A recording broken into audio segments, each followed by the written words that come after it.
విద్యార్థులము 3వ సంవత్సరం చదువుతున్నా. నా పేరు కోడబాగ రాజు.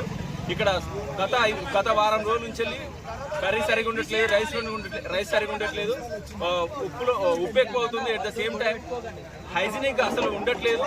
వర్కర్స్ ఎప్పుడు టైంకి రావట్లేదు. కొంతమంది తాగి మరీ వంట చేసి చాలా అభాగ్య పాలు చేస్తూ అసలు సిసలైన భోజనం పెట్టకుండా నాసి రకమైనటువంటి బియ్యాన్ని వాడుతూ ఎంత మాత్రం కొంచెం కూడా మా మీద దయ జాలి లేకుండా అసలు ఎట్లా నడుపుతున్నారో మీకు అర్థం కావట్లేదు. మేము ఎన్నిసార్లు ప్రిన్సిపల్ గారికి, మా డీసీ గారికి మేము ఇన్ఫర్మేషన్ ఇచ్చినప్పటికీ, మేము పిటిషన్స్ ఇచ్చినప్పటికీ కూడా వాళ్ళు ఏమాత్రం పట్టించుకోవడం లేదు. ఇవాళ మధ్యాహ్నం వర్కర్స్ వాళ్ళు రావడం లేదు.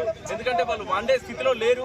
వాళ్ళు ఆబ్సెంట్ అయ్యే పరిస్థితి ఏర్పడింది. కాబట్టి మేమందరం విద్యార్థులం Osmania university of law college 3వ సంవత్సరం 5వ సంవత్సరం విద్యార్థులు అందరం రోడ్డు మీదకి వచ్చినాం. ఈరోజు మాకు న్యాయం జరగాలని, correct right to food and education, right to food and health అనేది ఒక ఫండమెంటల్ రైట్. కాబట్టి దానికోసం మేము పోరాడుతున్నాం.